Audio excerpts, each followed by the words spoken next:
ముఖ్యమంత్రి చంద్రబాబు నాయుడు, ఉప ముఖ్యమంత్రి పవన్ కళ్యాణ్ సారథ్యంలో రాష్ట్రంలో అధికారంలో ఉన్న తెలుగుదేశం, జనసేన, భారతీయ జనతా పార్టీ సంకీర్ణ కూటమి ప్రభుత్వంపై వైఎస్ఆర్సీపీ రాష్ట్ర వ్యాప్తంగా నిర్వహించిన యువత పోరు విజయవంతమైంది. ఈ సందర్భంగా చంద్రబాబుకు ఆ పార్టీ అధినేత మాజీ ముఖ్యమంత్రి వైఎస్ జగన్మోహన్ రెడ్డి ఘాటు విమర్శలు సంధించారు.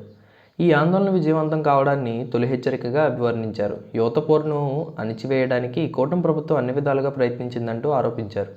పేద విద్యార్థులను చదువులకు దూరం చేసే చంద్రబాబు ప్రభుత్వ కుట్రపై తాము ప్రజాస్వామ్యవంతంగా నిర్వహించిన యువతర పోరు ద్వారా గలమెత్తిన విద్యార్థులు, వారి తల్లిదండ్రులు, నిరుద్యోగులపై పోలీసుల దౌర్జన్యాలను తీవ్రంగా ఖండిస్తున్నానని అన్నారు.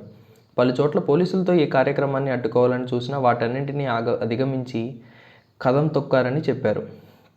అధికారంలోకి వచ్చింది మొదలుకొని కూటమి ప్రభుత్వం పెడుతున్న కష్టాలపై విద్యార్థులు, వారి తల్లిదండ్రులు నిలదీశారని, నిరుద్యోగులు, విద్యార్థులు మీకు పంపిన తొలి హెచ్చరిక అన్నారు. ఈ సందర్భంగా తమ ప్రభుత్వ హయాంలో అమలు చేసిన సంక్షేమ పథకాల గురించి వివరించారు జగన్.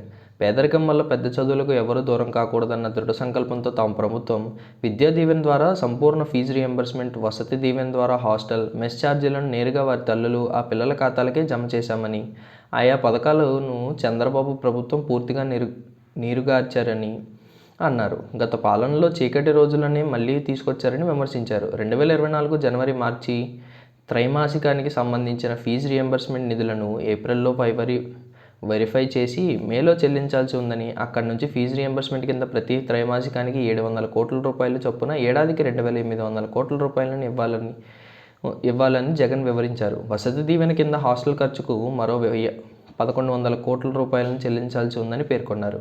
ప్రతి ఏడాదికి ఈ రెండు పథకాలకు 3,900 కోట్ల రూపాయలను ఖర్చు చేయాల్సి ఉండగా చంద్రబాబు ప్రభుత్వం ఇచ్చింది 700 కోట్ల రూపాయలేనని గుర్తు చేశారు. అది కూడా ఇప్పటికీ పూర్తిగా విద్యార్థులందరికీ చేరలేదని పేర్కొన్నారు. అంటే గత ఏడాది పిల్లలకు బాకీ పెట్టిన 3,200 కోట్లు, ఈ ఏడాది ఖర్చు చేయాల్సిన మరో 3,900 కోట్లు రెండూ కలిపితే 7,100 కోట్లు ఈ సంవత్సరం ఖర్చు పెట్టాల్సి ఉందని జగన్ తెలిపారు. ఈ బడ్జెట్లో ప్రవేశపెట్టింది కేవలం 2,600 కోట్ల రూపాయలు మాత్రమేనని జగన్ గుర్తు చేశారు. దీని అర్థం పేద విద్యార్థుల చదువులు వారి బాధ్యత విషయంలో తప్పించుకుంటున్నట్టే కదా అని ప్రశ్నించారు. ఆ పిల్లల జీవితాలను అధికారంలోకి నెడుతున్నట్టే కదా, చదువుకుంటున్న పిల్లలకు మీరు చేస్తున్న ద్రోహం కాదా, విద్యార్థులను ఇంతగా ఎందుకు ఇబ్బంది పెడుతున్నారని నిలదీశారు. అధికారంలోకి వస్తే 20 లక్షల ఉద్యోగాలు లేదా అప్పటి వరకు నెలకు 3,000 రూపాయల చొప్పున నిరుద్యోగ భృతి ఇస్తానన్నారని జగన్ గుర్తు చేశారు. ఉద్యోగాలు ఇవ్వట్లేదు సరికదా, తాము ప్రభుత్వం ఇచ్చిన ఉద్యోగాలను కూడా ఊడపీకుతున్నారని ఆరోపించారు.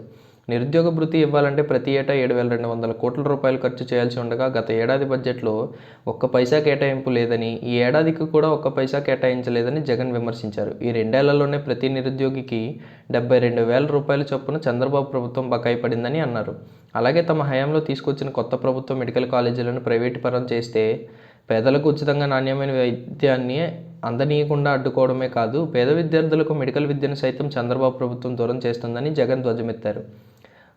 వచ్చి ఏడాది కూడా కాకముందే కూటమి ప్రభుత్వాన్ని ప్రశ్నిస్తూ నిరుద్యోగులు, ఇంతమంది విద్యార్థులు, వారి తల్లిదండ్రులు రోడ్డెక్కడం ఎప్పుడైనా చూశారని జగన్ ప్రశ్నించారు. ప్రజల పక్షాన్ని నిలదీస్తూ విద్యార్థుల సమస్యలపై వారి కోసం చంద్రబాబు కూటమి ప్రభుత్వాన్ని నిలదీస్తూ యువతర పోరు కార్యక్రమాన్ని విజయవంతం చేసిన పిల్లలు, వారి తల్లిదండ్రులు, నిరుద్యోగులను అభినందిస్తున్నానని, ఇందులో పాల్గొన్న ప్రతి ఒక్కరికి కృతజ్ఞతలు తెలియజేస్తున్నానని జగన్ అన్నారు.